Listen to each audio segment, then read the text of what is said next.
This is WarCry. WarCry for our children.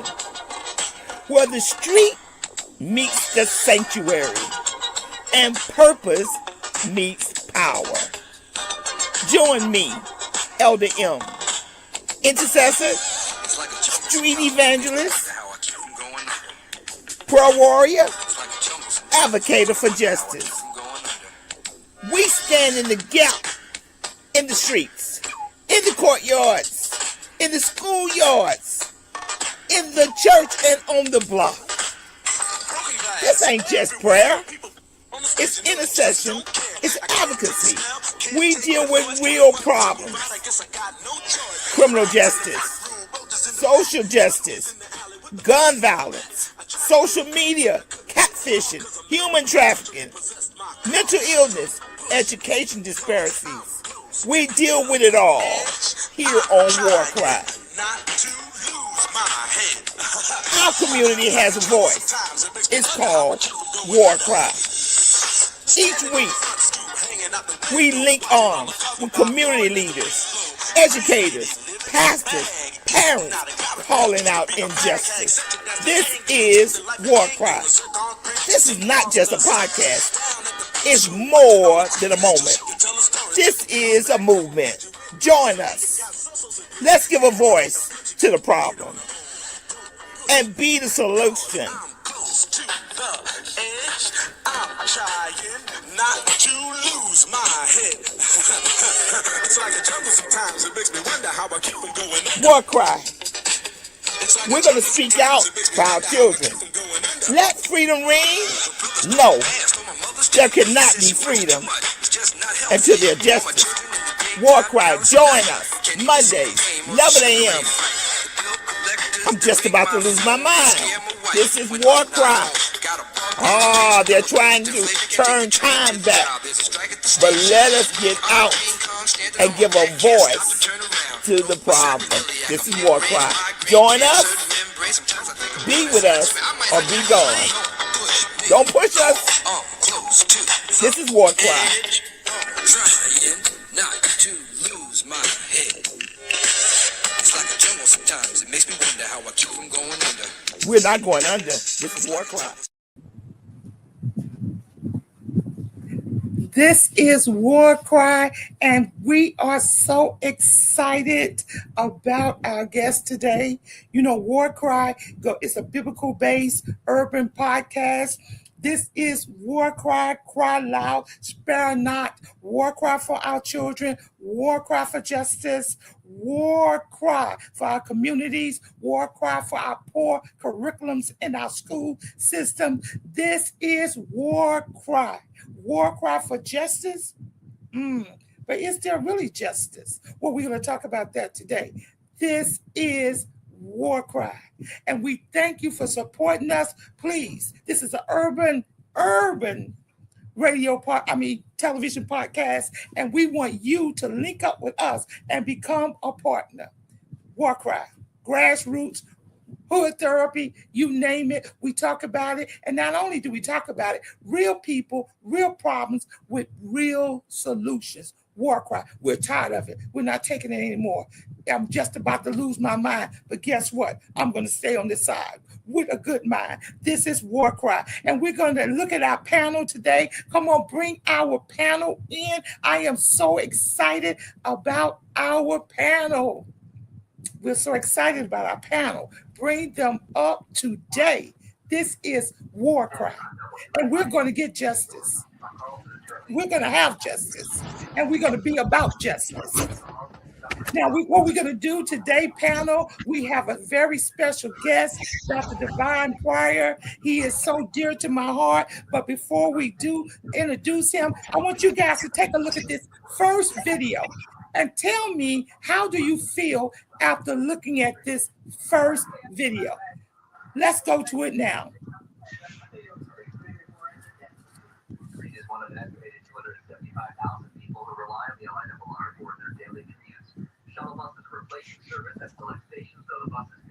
Just mute yourself so you can hear the video. Thank you.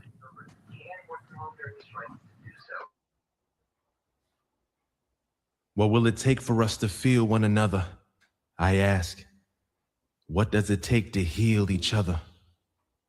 When will it stop? The need to kill each other? I guess we'll never know why we don't deal with each other. What drives us to shoot each other? Knowing our mothers, our friends, grandfathers and grandmothers? When does it stop? The hatred for each other?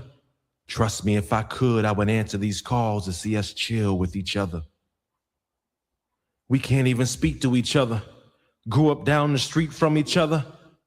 But yet I watched on a screen you and me kill one another. And now it's just normal to shoot when we see each other. What happened to us believing each other? What happened to us seeing ourselves as brothers? What happened to us as men, as sons, as fathers, speaking to our sons, our sisters, our daughters about the benefits of community, sharing in unity? What will it take for us to feed one another? Okay, come back in panel. I need someone just to introduce yourselves and just tell me, how did this video impact you? What did you think when you heard this brother speak about what we were doing to each other? Come on in, introduce yourselves, and step right into the arena. All right, I'll introduce myself. My name is Minister Peace. It's great to be here. Thank you very much for having us, for hosting us, for giving us this platform. As I watch this brother speak, I think about what's not often discussed and what's not often visualized. And you and I spoke about this on the call we had about how we are doing better in a lot of ways. And I think sometimes the media, social media, as well as the news, forces us to funnel our focus only on the bad, only on the misery, on the poverty, on the pain, on the trauma. But there's a lot of things that we've triumphed over, and I know we might look around us in the country, in our city, in our neighborhood, and be able to easily spot the darkness. But that's just because our vision is a little bit sharper, in my opinion. That's not to say the darkness isn't there, but as you and I discussed, if you compare, say, the murder rate from '92 to now, it's an 85% decrease. If you compare the murder rate from 10 years ago, it's a 50% decrease. So we are making huge strides in improvement. We just don't talk about it. We just keep saying, well, there's still murder. Yes, there's still murder. That happens. There's still awful sin. There's awful things that happen.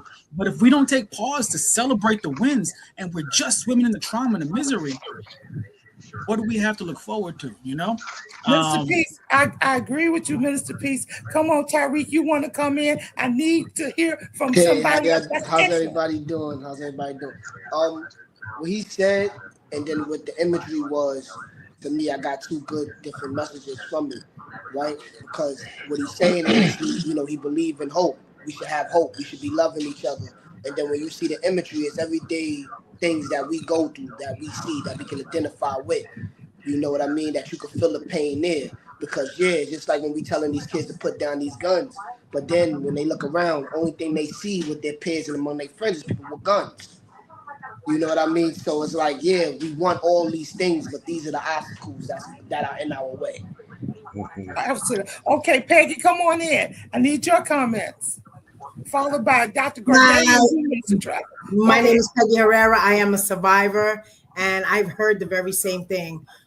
Yes, the numbers are different, but the way they're trying to undo everything that we've worked so hard to achieve. And I think that's what the problem is. And so as a community, we need to fight back and fight together. Not in the way that they fight, but we need to fight the way we're supposed to fight, and that's together. Now, what do you mean by in the way that they fight? What do you mean? They fight dirty. Look what they're doing to us. Look what they're doing to our communities. They keep taking from us and not giving us nothing. But the difference between them and us is that we've learned how to survive because they've treated us like this for so long. Okay. Come on in, Dr. Gordon. Come on in. Hello, good evening. Thank you for inviting me again to this awesome and august panel. My name is Eric Laudet. I'm a licensed clinical social worker by education, but I'm a social justice advocate by profession and by commitment. This was reminding me of where it started. We're talking about the family equation, father plus mother plus children equal family. That is conspicuously absent. And we are now losing the children. We need, as fathers and mothers, to come together, own our responsibilities, teach our children, and if we don't know, we better find out. We need to get together. It's the only way that we can complete the circle. Thank you. Absolutely. Okay, Minister Patton, how did you feel when you looked at this video that our communities is always fighting, and some of these people that we're fighting and killing, we grew up together. Yeah. We live next door to them. Minister Patton. Mm-hmm. You're mute. Yeah. A lot to do with how we perceived ourselves. And I'm going to go back to what our sister Peggy said, and I agree with her. If that image is continuously being sought, that this is the way we are, this is the way things are, this is the way we see it. If that is a continuous image that our children are seeing, that is what the fight is about. Because the fight is about, I've been an educator for many years. I've dealt with curriculum. My whole thing is about curriculum and what the children are perceiving as the curriculum. And don't let me get on that because the curriculum has been watered down. But I'm going to leave that alone. But what I'm saying is that if that's what our children are seeing, they walk out to school and this is what's in front of them. That's the problem. How do we create a different type of atmosphere that the children will draw into? How do we do that? How do we create an atmosphere, an environment that our children will see, oh, I don't want this, I want that? Why haven't we given them choices strong enough that they can pull them over to the other side? And of course, I'm going to say the church has a lot to do with it. Okay. All right. We have Victor on. Victor, you didn't see the video, but it was about this brother who was saying, why are we killing each other? And that's what the conversation is about. Victor, would you just like to comment? I did see the video. I got a chance to see the video. Okay. Peggy's my sister actually. And basically, I have to say that, you know, when I was young, we had a lot of resources. Okay, we had places to go, places to engage in, rather than engage against each other. So basically, that's what we're lacking right now, because most of our resources are being utilized for things like law enforcement and criminalization. So basically, you know, a lot of these things that are being promoted into the streets are because of this genocide ideology, okay? Getting each other against each other into the communities. That's why I'm very, very big on these issues. Okay, so I did see the video and I did understand it. Okay, I know since we have Peggy's brother, we're gonna have a hot conversation today. Dr. Pryor. Dr. Pryor, could you come on up? Dr. Pryor. Good evening. Can you hear me? I can't see myself, so I'm wondering if you can see me.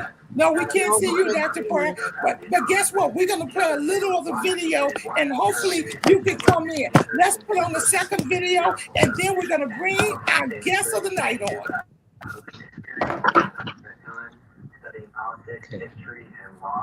Hello. Let's mute our phones so the video can talk. This is Dr. Pryor.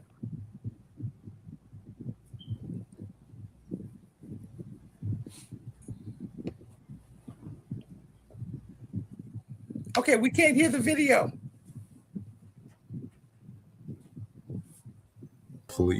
And shed their vulnerabilities through a healing.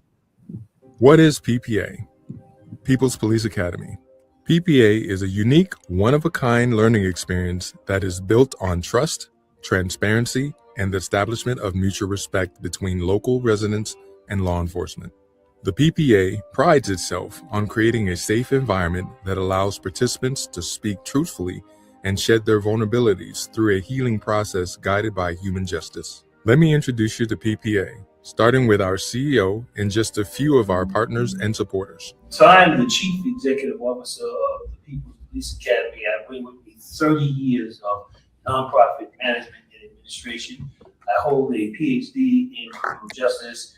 I'm a certified conflict resolution and mediation specialist. The People's Police Academy is an advocacy organization that educates law enforcement about culture and is able to run interference on any cultural biases that exist. The People's Police Academy is a platform that brings together the entire community, that's including law enforcement, for the sole purpose of addressing very serious public safety issues in the community. I spent over 25 years working with communities, chief executive officer, executive director, chief operating officer, president of local-based community work. Being raised on Staten Island, I was raised around violence, seen domestic violence in the home. I was also raised around drug use, drug dealers, drug abuse, and I've seen so many of my friends and family members murdered. I felt those losses, and it just carried me to this point. I wanted to use my credibility, my notoriety. I got a firsthand understanding of not only just talking to young people about their relationship with the police, but talking to police officers about their experiences with young people. The idea that you can teach and train police on how the community thinks, how young people are thinking, and then teach young people about what police are thinking and how they look at communities that they come into police, I think is just valuable. PPA feels the need for the greater understanding of law enforcement and community leaders' role in co-production of public safety. Public safety includes everyone in the community. They've found rooted issues. They take these rooted issues and they ask the right questions. Where am I serving? Who am I serving? And then how will I serve them in a way that matters to them and the safety of all people? And I think those three questions really hit at the heart and root and core of why the People's Police Academy even exists. I had the blessing to be a part of the People's Police Academy, and it was so powerful for me because again we were able to bring the officers inside of the mentality, right?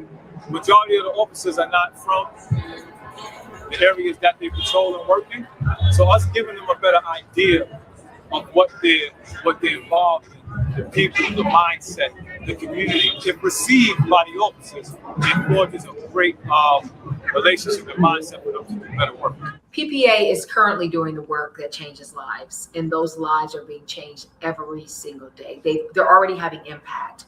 What I envision or what I see for PPA is really expanding that impact, not just locally here in New York City, not just nationally in the United States of America, but actually globally. The concept works. To Dr. Devon Pryor, I just want to thank you for your leadership,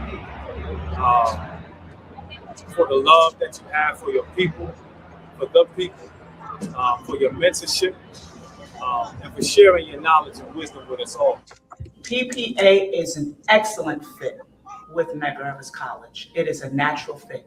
I am happy to have been a part of this journey with PPA for the last 2 decades. I think they do wonderful work, and I think the best is yet to come.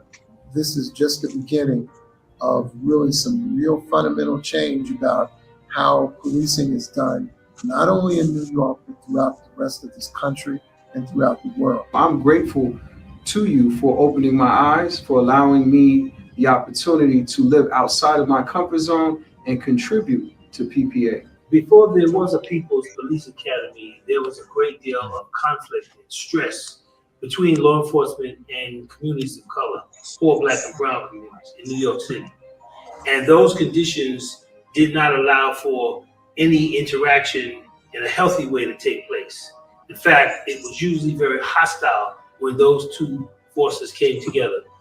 And those conditions did not make the communities any safer because the communities did not respect law enforcement, they did not trust law enforcement, they didn't have confidence in law enforcement, and law enforcement had similar feelings towards the community, so that did not make for a good relationship. They now see each other in a more respectful manner. They can at least communicate with each other, but more importantly, they understand that the role of public safety is not in anyone's exclusive purview. It's not total community or total law enforcement, but it's a collective effort. The PPA experience is an organic atmosphere that emerges out of the desire of human beings to meet their basic needs and create an environment where public health and safety are natural rights. Okay,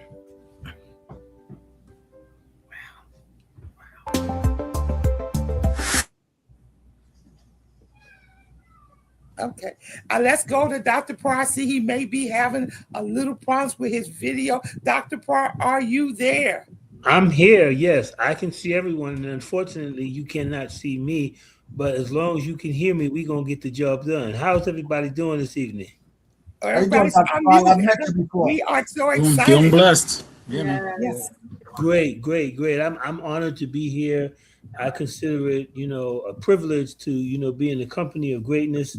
I just enjoy being with my people and having real conversations. I already know this is going to be hot. I can tell by the comments that y'all made already that this is about to get heated up, and it's all good, and I will say this. We're going to come at this from a variety of perspectives. This is a very complex issue. There's no one size fits all. I know that we're all doing the work, putting in the work, been doing the work for a long, long time. And, we're all striving for greatness and attempting to try to reverse the damage that's been done to our people. So there's no such thing as a wrong answer.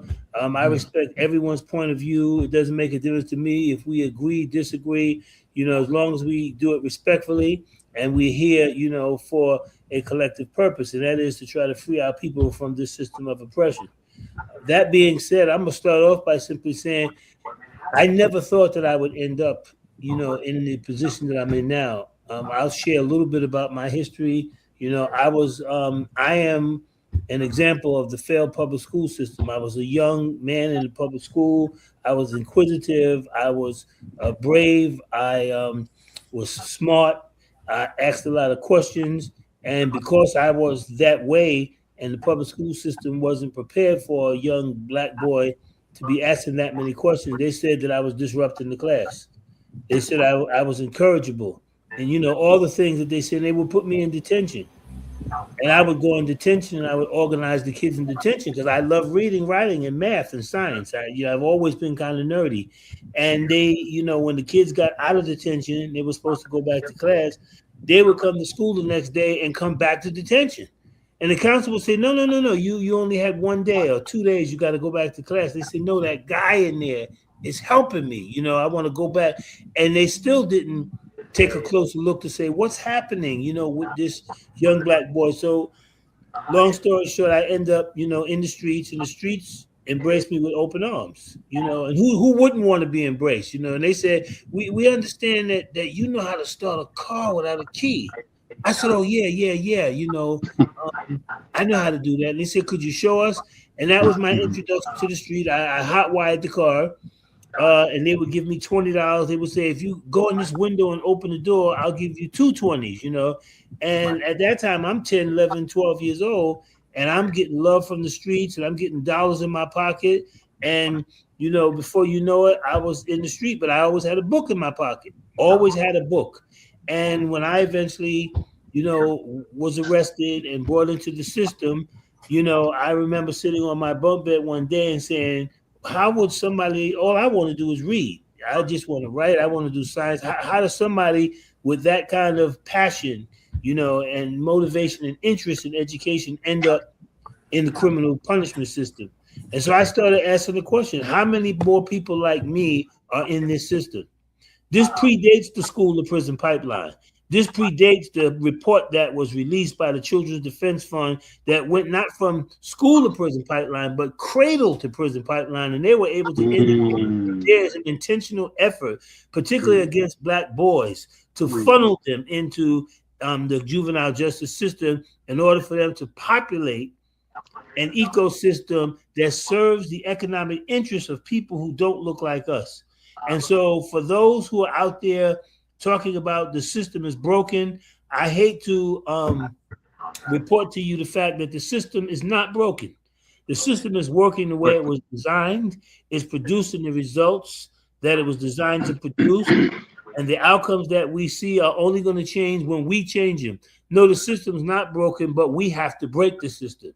We have to disrupt the cradle to prison pipeline. We have to undermine all of their efforts. We have to put our lives on the line if that's what it takes, because if we don't have anything worth dying for, we don't have nothing worth living for. And I think our children, our youth who are under attack through this criminalized system is worth us putting everything on the line for. And so I'm ready to do everything and anything in my power to disrupt this system, to undermine this effort to try to take our future away from us.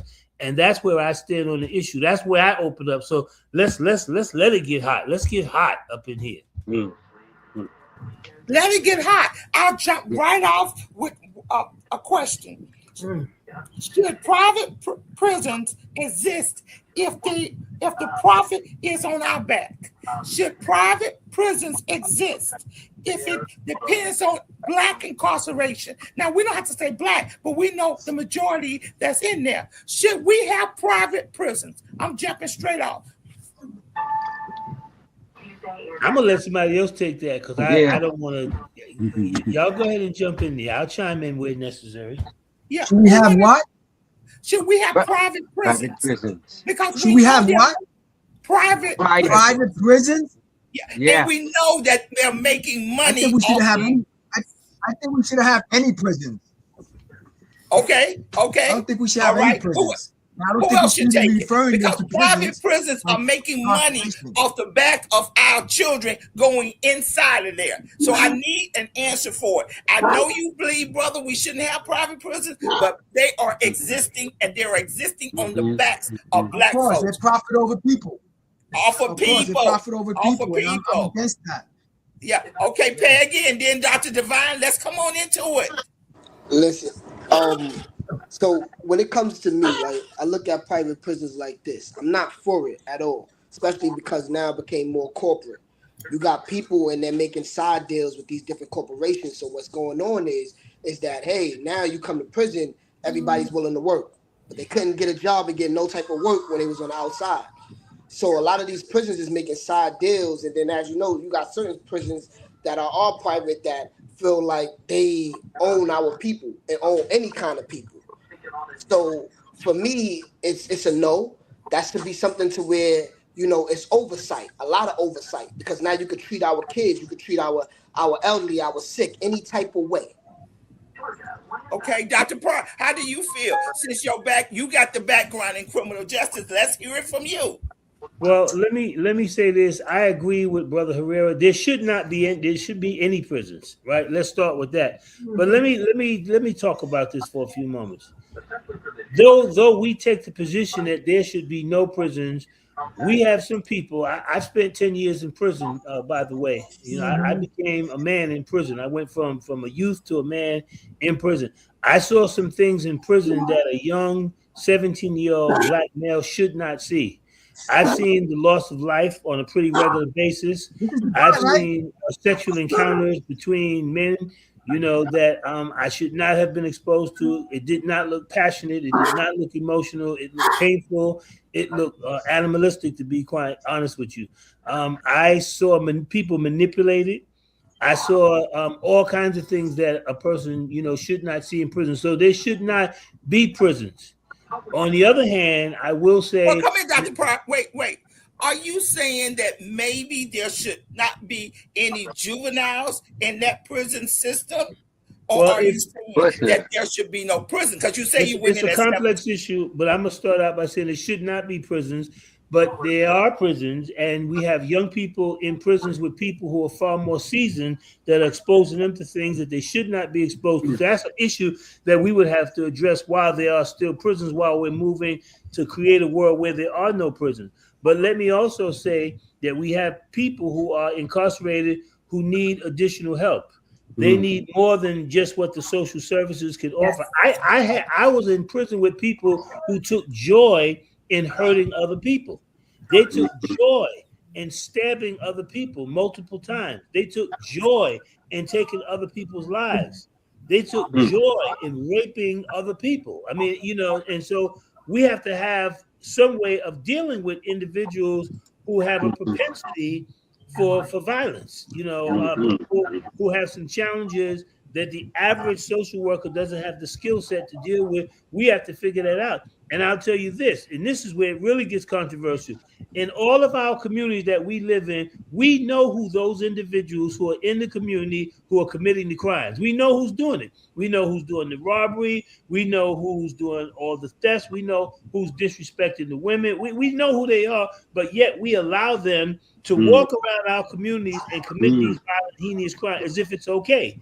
That's the conversation that we need to be having. How can, for lack of a better name, how can Bob Kim and them be allowed to sell drugs to young people on their way to and from school? Why should we allow them to kill and shoot and hurt people? And we know it's them who's doing it. How is this possible? How are we even allowing this to happen?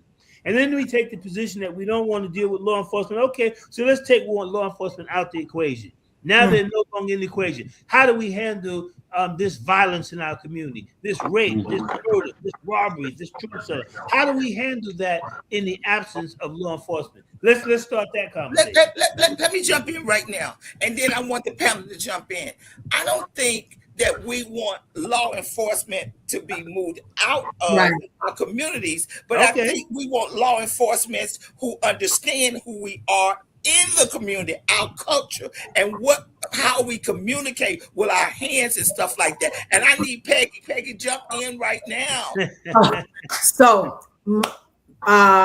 Mr. Pryor, it is an honor to be on here with you. I've heard about you, and I love the work that you do. I currently right now work for Not Another Child. It is an organization that supports survivors of gun violence. Yeah, I know Not Another Child very well. Yes, I know you know Reese. And so my son was killed 3 years ago, almost 4 years ago, to gun violence.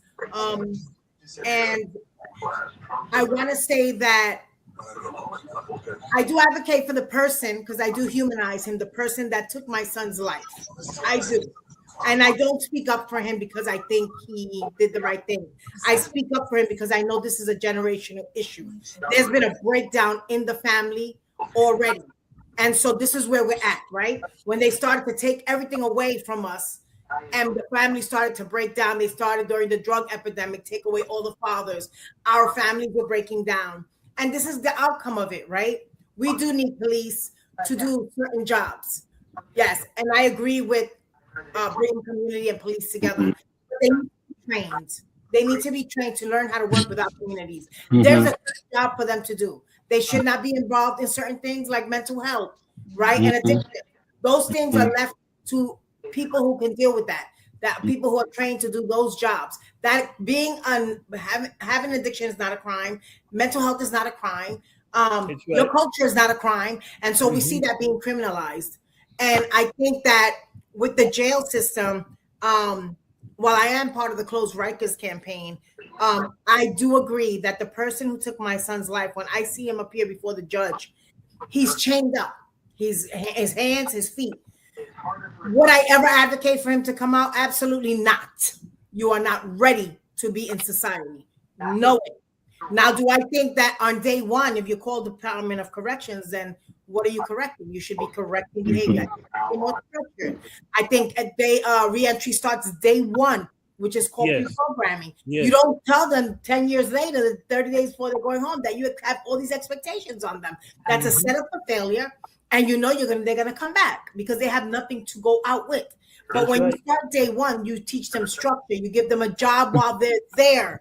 You give them education while they're there, while they have no free time to have all that violence and stuff that's going on inside of those prison walls. Right? So this is my opinion on it. Hey, let me bring the minister a piece in. Come on in, minister.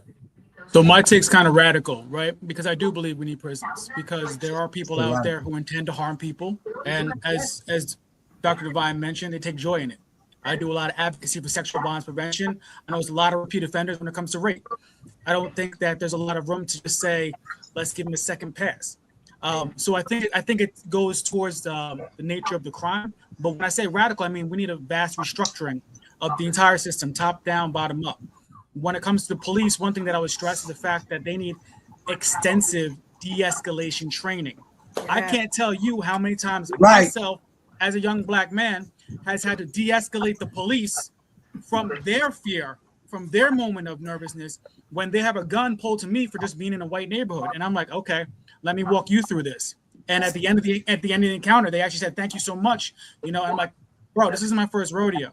And I'm more annoyed and disappointed that I had to calm you down. Like I had to use tactics because my behavior, my background's in behavior analysis and behavior change kids with autism. So I had to use my knowledge set that I use for toddlers with autism on an officer to de-escalate him because he can't handle seeing a black man in a neighborhood he doesn't expect to see living. And that's not the only time I had to do that, right? So I shouldn't have to use that skill set. They should be taught extensively de-escalation first. In the UK, officers don't have guns. They're still alive. How do they do it? How do they do it, right? In America, we have a sense, no, they have to have lethal force. No, you don't. You don't need lethal force. You want lethal force. You enjoy it. So we need to make sure that we train them, we screen them for violent tendencies. And then on top of that, when it comes to prisons, right? Like I don't think most crimes require prison, but there are some people who are a genuine threat temporarily. I don't think as a minister in my ministry, I believe everyone's worthy and viable for redemption. I really do. Right? It doesn't mean that everyone's contrite at the same time. Not everyone needs it. Not everyone's ready for forgiveness just because they said sorry. Like, are you really sorry? Or are you just playing this? You have to be able to tell a difference. But that being said, I think alternative incarceration, I think alternative detention need to be fleshed out a lot more. We need to actively work together with our legislators, with our city council members, and say, hey, this kid, first time offense, he's walking home, he got caught with a gun on him because he knows if he walks down this block, he's gonna be rolled up on by some violent individuals. Let's give this kid a second chance instead of treating him like he's some violent thug. And then give him community. Mr. Peace, I got to bring somebody else on. Okay, that's fair. Dr. Godet, come on in, Dr. Godet. Thank you very much. Stop and frisk. We have stopped and frisk in our communities. Listen, what we have. Just a minute. Dr. Pryor, your philosophy is what my whole thesis was on in my doctoral program. That we are not broken. Nothing here is broken. All has been planned. Okay? But now what we've noticed is that you're talking about cradle to prison. We're talking about mental health in prison. Instead of putting people in the mental health and being treated, and we do have some techniques where we can do leaders as well as the prisoners, as well as people who are ill. Now, that's what I am professing. I guess they call it mind-body cognitive therapy, whatever it is, but it seems to work. And we need to bring that back with mental health in the community, separate those mental health people, even the ones who are criminally insane. We need what you're talking about. Remove those, and we got all of the skills. This is the 26th. Well, anyway, 2026 and the 21st century. We have those things, and we need to make sure we do it. We should have our local Black Panther Party philosophies working as well. We can do all of that, but I know one thing we do need is security. We need to protect our communities, and we have the resources to do that. We just have to get together. But thank you very much. Minister Patton, come in. Minister Patton, followed by Victor. Come in. Then Tariq. Let's go. Well, listen, my position is this. We need to go back to the education system. Why am I saying this? Because many of our Black boys have been put into special ed. And then when they were put into special ed, they felt that they could not succeed. Once a child feels that they cannot succeed, they're going to go out to somebody that's going to make them feel good, that's going to give them this, that's going to get them that. The problem is we have too many of our children in special ed that are not really supposed to be special ed. Why? Let me come in, Minister Patton. Let me come in. Okay.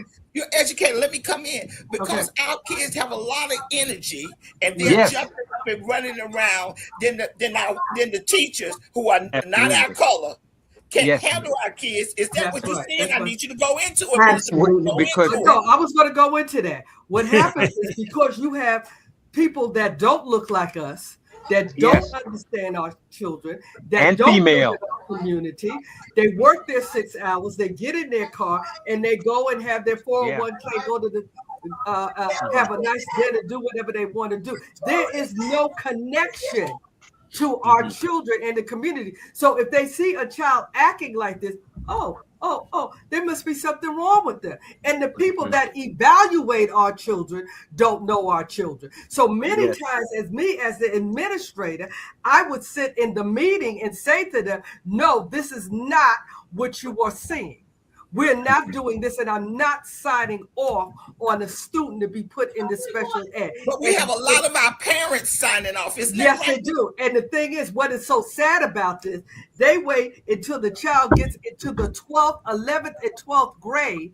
They get an IEP, meaning that is an attendance certificate. It's not a certificate that you had did all of the qualifications to be a graduate. So they'll let them play football, basketball, whatever, because this is what they think. And the parents will fight because they don't understand. If a child does not graduate with a diploma, what are their options? Yeah, and see, we have to understand too is that what is the percentage, and this police and teachers, of people that are not familiar with our neighborhood coming into our neighborhood, giving us 100% effort to help our children. Victor, come in, Victor. Well, I'm a big proponent in regards to mental health. Okay. And one of my biggest things is NYPD should never be first responders. Okay, they should always play a background in regards to what the community needs. Okay, they should be the background to it. Okay, we need their support, of course, but necessarily they should be in the back, and the community should be in the forefront. Okay, when it comes to our communities, because many of those individuals that actually are police officers, they do come from many of our communities. Okay, and then transition out into these urban neighborhoods out Long Island and stuff like that. So when they return back, okay, their mindset is trained in an entirely different approach. Okay, so NYPD is one of my biggest let me say opponents. I'm radically against them. I was just downtown 120 Skimmerhorn in regards to the young lady that was pregnant and went into labor in the courtroom. Okay, and the treatment of how they treated her in the court in regards to her being shackled while she's having the baby. Okay, that's a genetic code that's being sent to that child before he's even born. Okay, so these things are the things that we have to worry about when it comes to our community. Okay, genetically, genocide, all these things are all part of a factor that this system really designed to turn around and target our communities. Okay, so I am currently working on changing many of the patrol guide language. Okay, in terms of people experiencing emotional crisis. Okay, and people who actually are being incarcerated as a result of this targeting of our communities. So I am pushing for a changing of the patrol guide, because that patrol guide is a lead in regards to our community. Okay, Tariq, come in, Tariq. So speaking as somebody who had an IEP, right? I would say this: I wasn't in special ed; I was in general class. But when you have an IEP, you're given two options. You could take a Regents diploma or equivalent type of diploma. Yes. And that's just an option. You know, for some parents, they'll probably put their kids in there for behavioral things, but sometimes it's needed because the kid needs more time with their tests. It doesn't mean that they're special or anything else, but it gives the kid a fair chance because sometimes they got time limits on tests. So, you know, I do agree with you. The kid doesn't have any choice in that manner. It is a parent thing. But at the same sense, I can't complain about it, because if it wasn't for that, I wouldn't be able to graduate with a regular Regents diploma because I had that time. So, you know, it works to his benefits based on those kids' special needs. Now, on top of when it comes to stop and frisk, you know, I do agree with you to a certain extent, because at the same sense, now it has gotten to the point that because we don't have control over it, they feel like they have to control us. And that's the thing that's going on in our community right now, a lack of accountability among ourselves. We must hold the people that we're putting into office accountable, the people that we're backing, because at the same sense, they stay in office a lot longer than any president. And sometimes they even outweigh those who are working those jobs. When we talk about NYPD, understand this. A lot of politicians will come in our face and talk that talk, but they don't never put a law or a bill in place to enforce mental health training, to enforce our communities to come together and these TA boards to come together and say, listen, let's put away these guns. Half of the time when these parents are losing their babies and kids are dying, they don't show up until it makes major news. until now it's a good for a photo op. Yeah, so we got to hold them accountable, but we also got to say, listen, it's our job now. It's no longer everybody else. Job.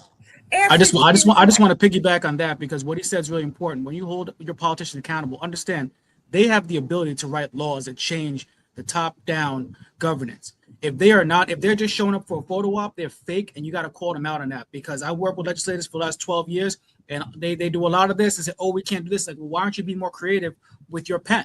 Why aren't you being more creative to solve problems? Mr. Peace, can I say something? We don't see some of them until it's time for re-election. Then they come out, they give us the popcorn and the Kool-Aid, and they want our votes. And then once they get in office, we go back to them, and they're like, well, who are you? Well, and that's why I say we got to stop voting. Like they feel like they're guaranteed to get us because we're Democrat, right? Dr. They're Pryor, not even trying. Dr. Pryor, we gave you a whole lot of stuff mixed up. Come in, Dr. Pryor. To do a part 2 and a part 3, right? Because we're really doing ourselves an injustice, because we're really just scratching the surface here. There's so much more to be seen. But what we need to know, first of all, you're absolutely right. We allow these elected officials to come into our sanctuaries when it's election time and kiss babies and take photo ops and then walk away, and then we don't see them no more until the next election round comes. We need to put that to a stop. That needs to not be continued. Secondly, we need to be more civically engaged. There's nothing that bothers me more than to go to a community board meeting and we're not there, to go to a school board meeting and we're not there, to go to a block association meeting and we're not there. We have a lot of complaints and we have a lot of things that we want to say, but we don't say them in the right venues. So we have to get much more civically engaged, much more civically involved. And I'll tell you this, there is a community, for those who are familiar with Brooklyn, the borough of Brooklyn. If you want to know how a community has community control like we can have it, go down Eastern Parkway. Start with somewhere down by the museum and work your way all the way down past Ralph. And let me tell you what you're going to see. You're going to see police cars. You're going to see ambulances. You're going to see all kinds of public resources being targeted at a community who has demanded that those resources be brought to bear in their community. And I was told by a rabbi myself that even if a police officer had a warrant on somebody in their community, they cannot come in and arrest that person. They have to notify the liaison first. The liaison will take the information down. Then they will get back to the police officer, and then they will arrange when that person will come down to the precinct with their attorney to address whatever it is that they want, whether it's a warrant or a complaint. Why can't we do that? Why don't we have that kind of control? I'm going to tell you why. Because we're not civically engaged. The reason why they pay so much attention to that community is because everybody in that community votes. If they have 100,000 people registered to vote, you know how many people vote? 100,000. Every single person votes. So why would you think that an elected officials would pay attention to the community who does not vote over the one who does? That's just one thing. We're not even going to talk about the economics, because a Hasidic baker would never buy dough from anyone other than a Hasidic person that sells dough. And that's just the bottom line. And they're unapologetic about it. They don't make no excuses, and they don't give no explanation about why it is that they keep their dollar rotating in their community and it never leaves their community. But when it comes to us, we all of a sudden now have to start practicing principles of democracy. We have to take care of everybody else before we take care of our own needs. And that needs to come to a stop. I'm just giving it to you straight up. I've been in this game 30 years, and I'm getting sick and tired of the same old mess going on and on. It's time for us to get real with each other. It's time for us to get real. And guess what, Dr. Pryor? It's time for real people to come to the table. See, if you've got to bring the people from the urban, which you do, but it's urban people in communities living next door to each other need to come to the table. Now I want to just change. I want to go with stop and frisk. I want everyone to be, Dr. Pryor, what do you think about stop and frisk? Because I got to get this out. Well, let me tell you, first of all, you know, when you have officers who come work in the community and they already have preconceived notions, they already got biases, they already got stereotypes, then the only thing you can expect is that they're going to do what they've been doing.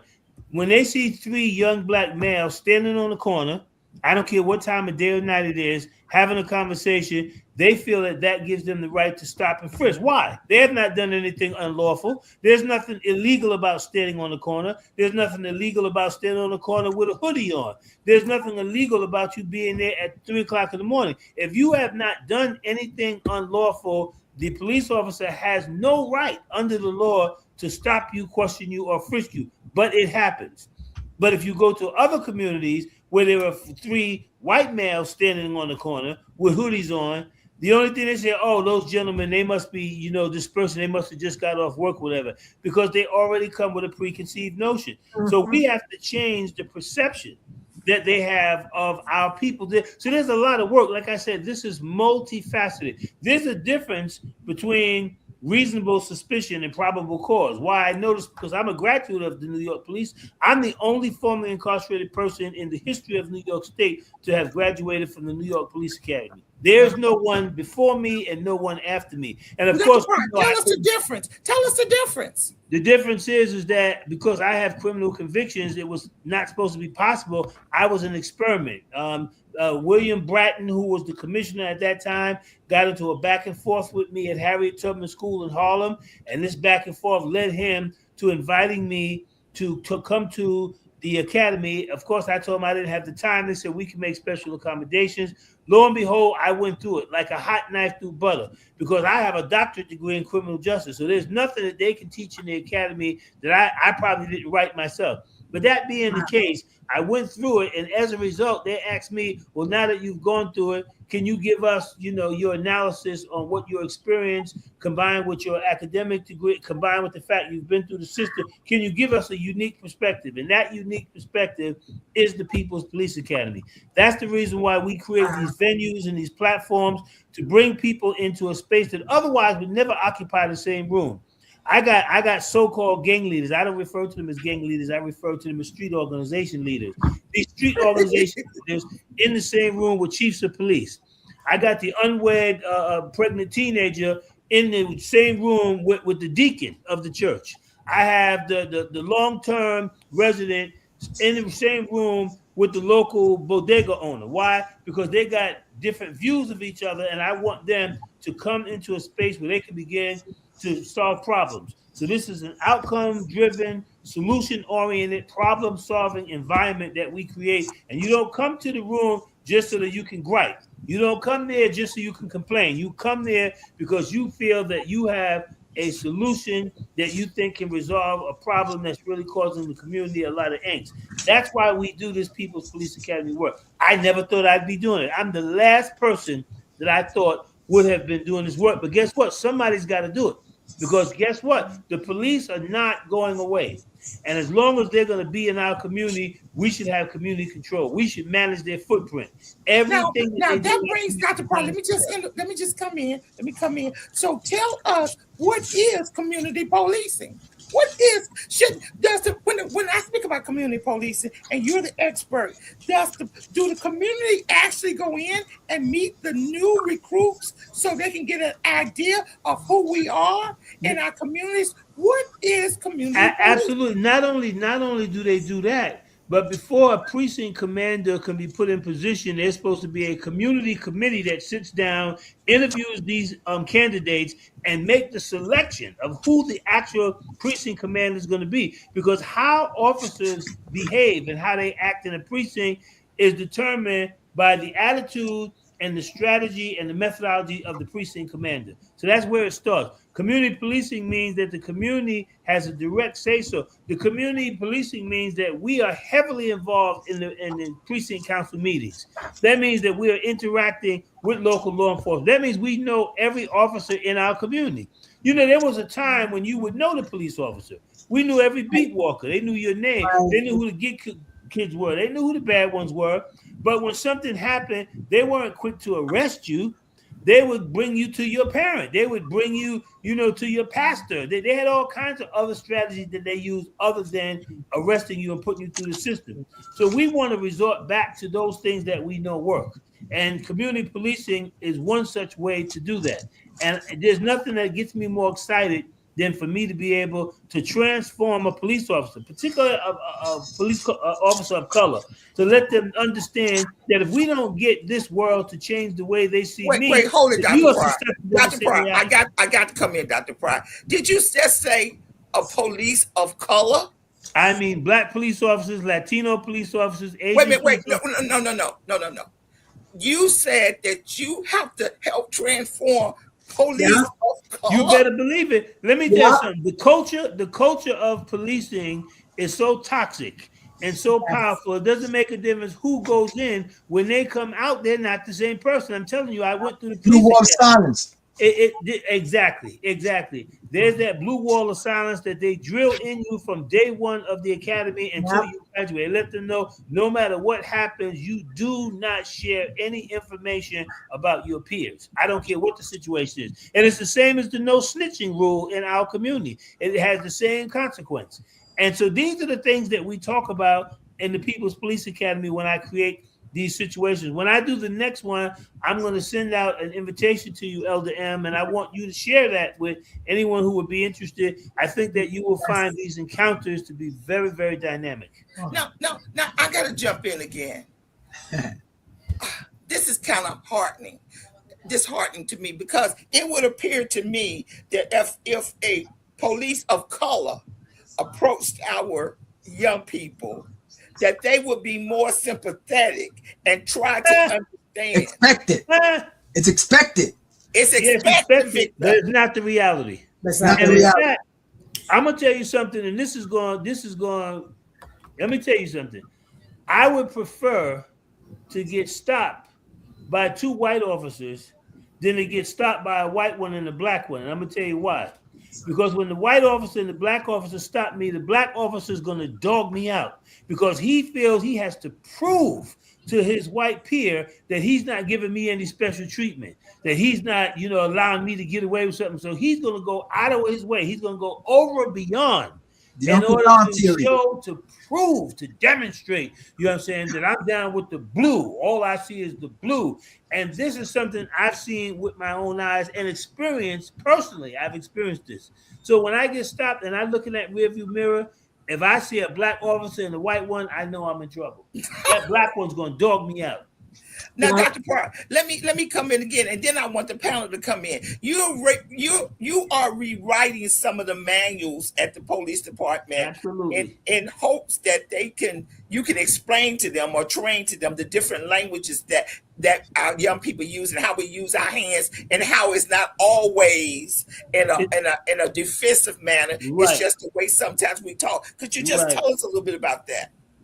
Well, what we're doing is, first of all, they have to be culturally competent. There are a large number of officers who don't live in our community, right? They come from the outer boroughs, Westchester County, Suffolk County, Nassau County. So they have a different culture, right? A different set of norms, right? Different behaviors, right? And when they come in and they begin to interact with black youth, they think that the behaviors that are natural to us are behaviors that are warning signs for them. And they use that to try to legitimize the over-policing that takes place in our community, because they don't have an understanding of who we are as a people. Some of them have never interacted with a black person, Some of them have never had any experience. They don't see things through the lens that we see it through. They don't understand that when it's hot in the summertime, that we come out and we hang out in front of the building. It has nothing to do with crime. It has nothing to do with violence. This is just who we are as a people. And if you go down into any of the communities, go down into East Harlem, right, into the barrios, right, go down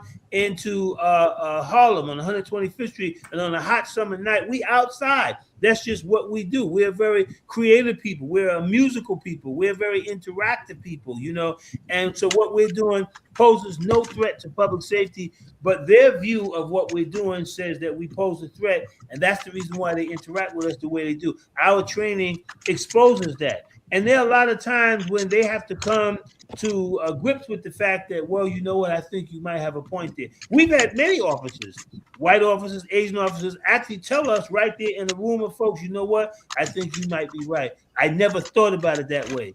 I didn't understand what it was that I was doing, but now that you clarified it, I think you might have a point. I've had these admissions, these confessions happen right in the space of 100 people in the room. I see we're going to have a part 2 of this, but we want everybody to write their one question down that they would like to ask Dr. Pryor right now, but we need a part 2. But Dr. Pryor, I want to say this before anything else. There are good polices and bad polices, and Yes, I want to make that statement out there so everyone knows that this is not, we're not trying to bash polices. We've just had bad experiences in our neighborhoods with some of them that are not so good and don't understand our culture. I'm going to ask Tyreek. Tyreek, what's your question you'd like to ask Dr. Pryor? Let me ask you a question. What can we do better as a community to even support them and have them to even support us in a whole different way? I think that I would like folks to show up at the next precinct council meeting wherever you live, and I think that you should ask questions like, "What's the name of the precinct commander? Who is the XO there? What kind of programs do you guys provide to the community? What kind of services can we expect from you?" I would ask a question like, when you see me on the street and I see you on the street, what should I expect from you and what should you expect from me? Ask them some real hard questions and see what it is that they have to say. I would be really curious to hear what the responses were. You probably get a variety of different responses because, believe it or not, and this I'm sure this is hard pressed, there are actually a lot of police officers on the force who ain't out to get you. They don't get up in the morning and say, "I'm here to get you." But I remember my grandmother, when I used to go down south in the summertime and pick apples, she used to always say, "Boy, don't you put no rotten apple inside that barrel." You know why? Because if you got a barrel full of fresh apples and you throw one rotten apple in there, that rot spreads to all the apples. So we know, just like in the community, we got Bar Kim and them on the police force, they got them too. They have some rotten apples that they have to get off there. Otherwise, it poisons the entire force and it gives them a bad name. But I'm going to be honest with you, and I never thought I'd hear myself live to see the day to hear me say these words. I know for a fact that every officer does not get up every morning to say, "I want to go out and kill a black man. I want to go out." It's just not true. It's just not true. But Okay, there I are bring some Victor in. Victor, come in with your question for Dr. Pryor. 1 minute. Well, first of all, Dr. Pryor, me and you have met before many, many years ago. Okay. Oh, did we? Yeah, I know you. I know you very well. Okay. Okay. I met you through, Glenn Martin. Yes, I do. Okay, he's my mentor and a good friend of mine. Honestly, since Elder M mentioned, okay, you're working on changing the patrol guide, and to be honest, I'm working on the same thing, and I would love to actually join with you in terms of looking over this patrol guide, because I have the whole patrol guide in my computer. I've been doing a lot of work on it. Oh, I do as well. Good. Yes.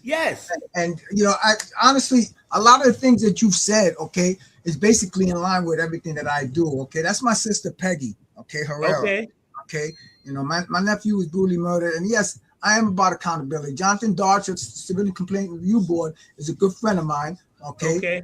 Executive director, and I know him for 30 years. Okay, and I do a lot of work with them in terms of how we can hold law enforcement in terms of not accountability solely, but how we can interact with them in a sense where our youth and our young are not targeted, where incarceration is always primary for them. Okay, or arrest. Okay, and that's basically my one question. How can we best approach this whole situation about having these officers look at our community in a sense where they can help rather than target? Well, it's interesting you said that. There's a formula that we use at the People's Police Academy. We spend 3 days. It's a 3-day intensive training. They have to commit to 3 days, 3 consecutive days. And in those 3 days, let me tell you something. The first day we start off by let's get to know each other. We play a lot of team building exercises. We do a lot of small group, role plays. We share a lot of information. We look at videos. We do comments. We have some games that we play because it's really we got to get to know each other first before we can jump right into the serious stuff. But on day 2, we get right into it. We get into this whole issue around over policing. We get into de-escalation. We get into conflict resolution. We get into mediation. We get into crowd control. We deal with implicit bias. We deal with institutionalized racism. All of that we deal with, so that for the third day, we try to begin to start talking about what is it in our community that all of us agree needs to be changed, that we can work on together. And we spend that day working on some kind of public safety project that everyone can work on together. And it's through those projects that people get to see police in a different way, and police get to see people in a different way. And Elder M, you can tell them about our work, the projects that we do. They make a major impact. We have situations now in Bedford-Stuyvesant where police have already agreed there were about 10 things now they're no longer going to arrest youth for. So they're not arresting them no longer for stealing bikes, turnstiles, stealing something out the store. None of those offenses that they would handcuff them and take away, they're not arresting them anymore. Instead, we're going to have to have a part two. We got to have a part two, because I want to get everybody on. Dr. Gorday, you got a minute to ask your question, followed by Peggy. Minister Patton, 1 minute. Let's go. Okay. Let me get my listen. All right. I have so many questions, but I'm just going to ask this first one. What is the structure of your program so I can fit in, or where I can fit in? But I want to know, how does it work out? Do you have community leaders in each borough? Do you have one across the country? Talk to me. Well, it's interesting you said that. We're now in the City University of New York. We're at the historic Medgar Evers College. We are both an academic center and an activist organization. We work a lot with students on campus, not only just Medgar, but in many of the CUNY campuses, John Jay, Hunter College, a variety of colleges throughout the city, who are interested in careers in public safety.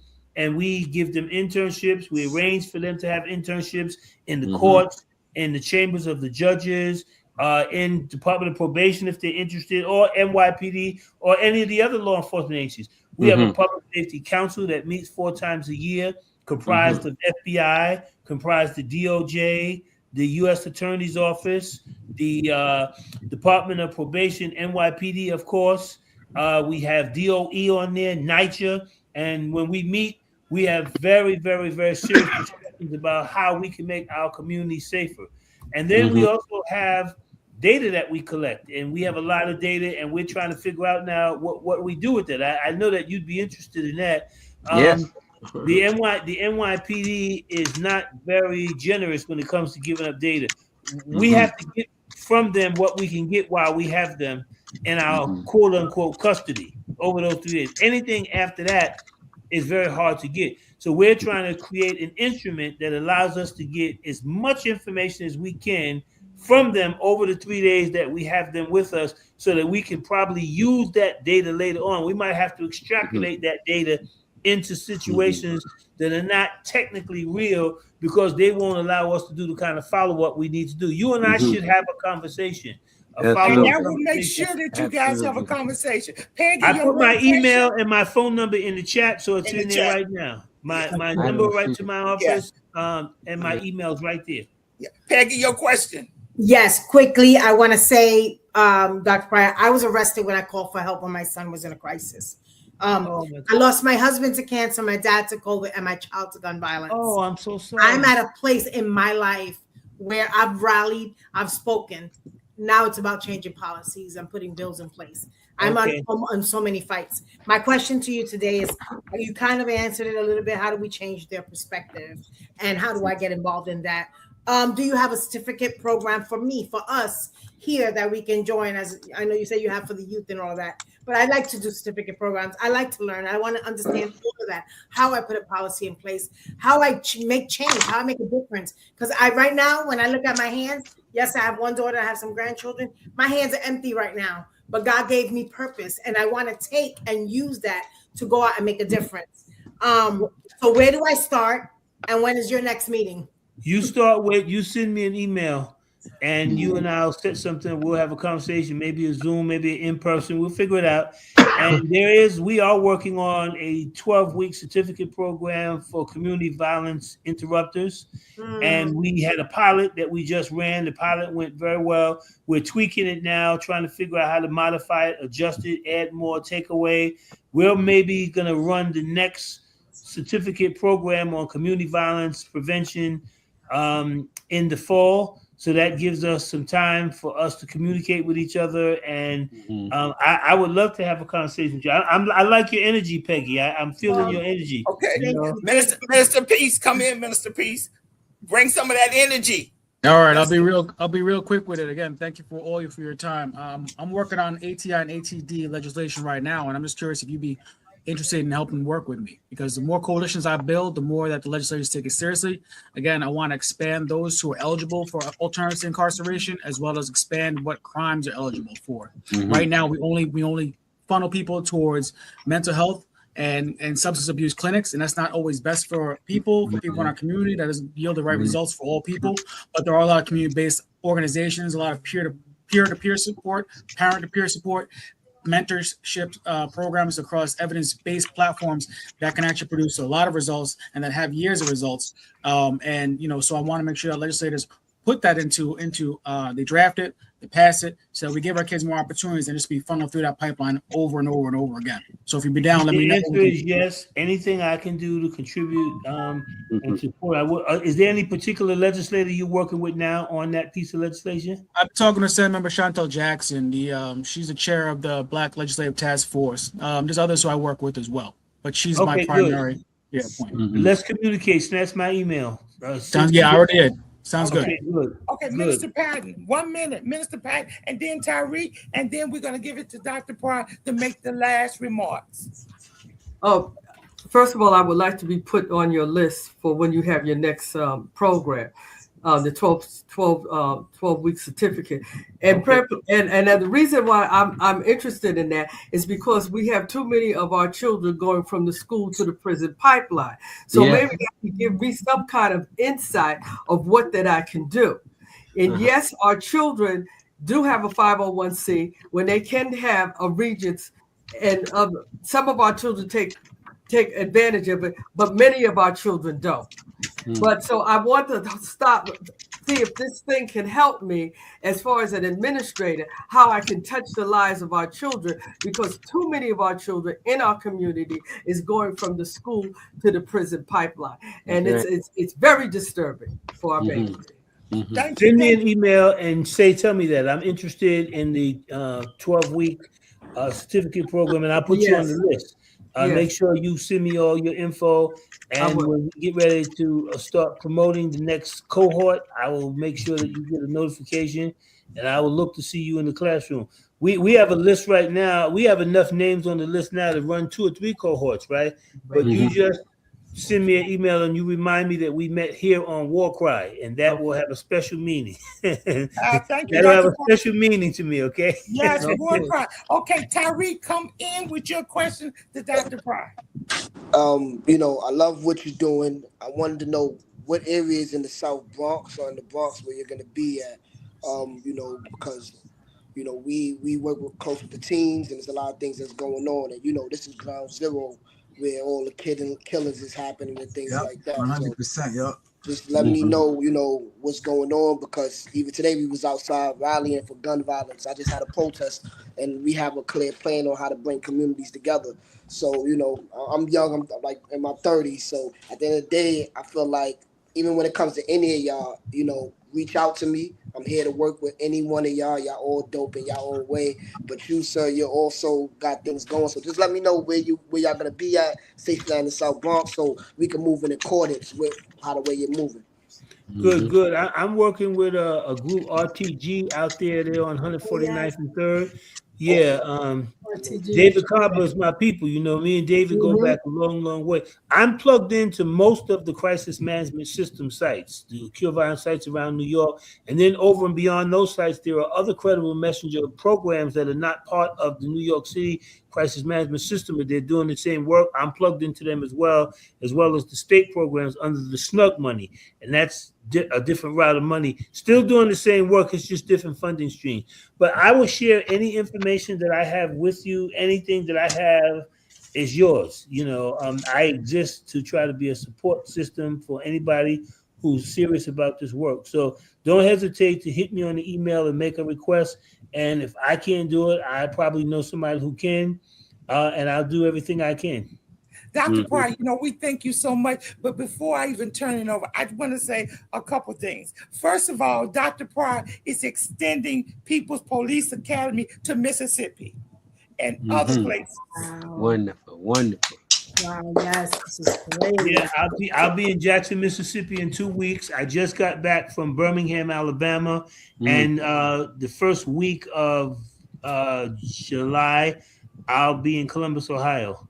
So we're making our moves, and this is by request. People are calling me. I'm not calling them. They're saying, listen, what is this that you're doing there, creating these platforms, these forums for people to engage in these series? You got to be a very seasoned facilitator to do the kind of work that I do. I've seen regular trainers who thought, I could do that, and I've seen them crumble. Because you get in a room with about 20, 25 police officers, they're going to say some things that's going to cause a visceral response. Some things that's going to happen in that space that ain't going to feel good. Ain't going to taste good. The next thing I want to say, Dr. Pryor, I don't want to cut you off, but we going short for time, is that Dr. Pryor is working on reparations. He's always in Albany working on reparations. Give me 2 seconds on that, Dr. Pryor. Yes, well, let me tell you something. Reparations is actually going to happen. The biggest thing they're trying to figure out right now is how comprehensive it's going to be. It's much more than the money. See, people think reparations is about money. Yeah, it's going to be about money. It's going to be trillions of dollars in money, but it's going to be about changing the education system. It's going to be about the criminal justice system. It's about repair. It's about mental health. It's about substance abuse. It's about righting wrongs. It's about rebuilding families. There's so many different levels that have to be dealt with. People just think, they're just going to write a check and that's going to be reparations. Absolutely not. The money is just going to be the cherry on the cake. They got to repair all those centuries of damage. All the people who had to succumb to systems of oppression, who have been overdiagnosed, not diagnosed, misdiagnosed, who've been sent to prison, who've been sent through the juvenile justice center, through the foster care system, the loss of mothers and fathers, the separation of families. All of those things have to be dealt with. The psychological damage, the emotional damage that we have to overcome. And the fact that we still have people that now whose genetics have been damaged because they're carrying the pain from their ancestors that still screams out in their bloodstream. All of that has to be addressed. This is far more than money. Okay, Dr. Pryor, let me come in again. I love it. Give my hand clap. I love that. Now, the other thing, this is the big surprise that I've been waiting to say about Dr. Pryor. He is a pastor. Yes, I am. I knew that. I can hear that. You can hear that, huh? Okay. He is the pastor. So we have someone on the front line fighting for us and representing us in a way that we know we're going to get the victory. So with all that said, I would like Dr. Pryor to close us out in a prayer. Amen. Amen. Amen. Let's please bow our heads. Heavenly Father, God, we thank you for this opportunity to be in your presence once again, oh God.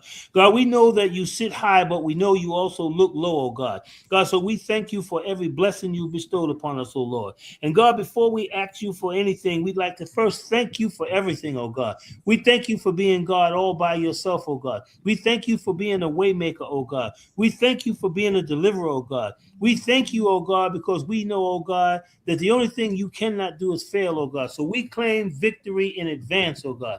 God, we thank you for everyone in earshot, everyone who participated in tonight's program, God. Continue to guide us and direct us, oh God. We ask these things in the name of Jesus Christ of Nazareth. Let the people of God say amen.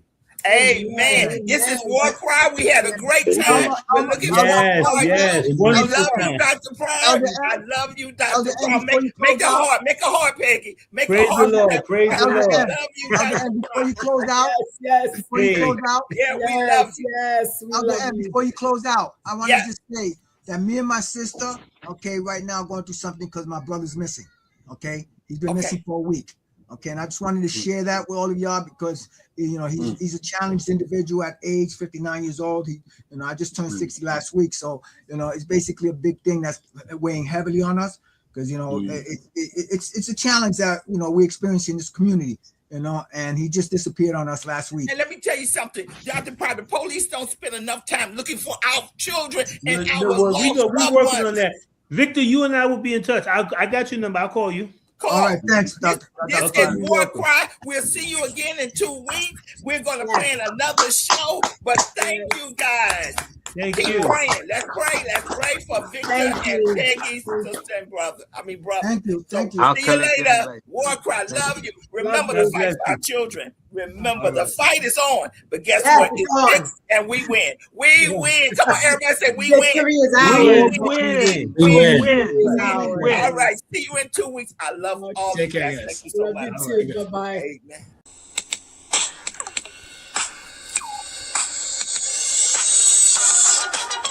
This is WarCry. WarCry for our children. Where the street meets the sanctuary and purpose meets power. Join me, Elder M, intercessor, street evangelist, prayer warrior, advocate for justice. We stand in the gap in the streets, in the courtyards, in the schoolyards, in the church and on the block. This ain't just prayer. It's intercession. It's advocacy. We deal with real problems. Criminal justice, social justice, gun violence, social media, catfishing, human trafficking, mental illness, education disparities. We deal with it all here on WarCry. Our community has a voice. It's called WarCry. Each week, we link arms with community leaders, educators, pastors, parents, calling out injustice.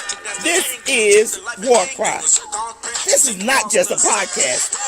It's more than a moment. This is a movement. Join us. Let's give a voice to the problem and be the solution. I'm trying not to lose my head. It's like a jungle sometimes. It makes me wonder how I keep on going. WarCry. We're going to speak out for our children. Let freedom ring? No. There cannot be freedom until there's justice. WarCry, join us Mondays, 11 a.m. I'm just about to lose my mind. This is WarCry. Oh, they're trying to turn time back. But let us get out and give a voice to the problem. This is WarCry. Join us, be with us, or be gone. Don't push us. This is WarCry. Trying not to lose my head. It's like a jungle sometimes. It makes me wonder how I keep from going under. We're not going under. This is WarCry.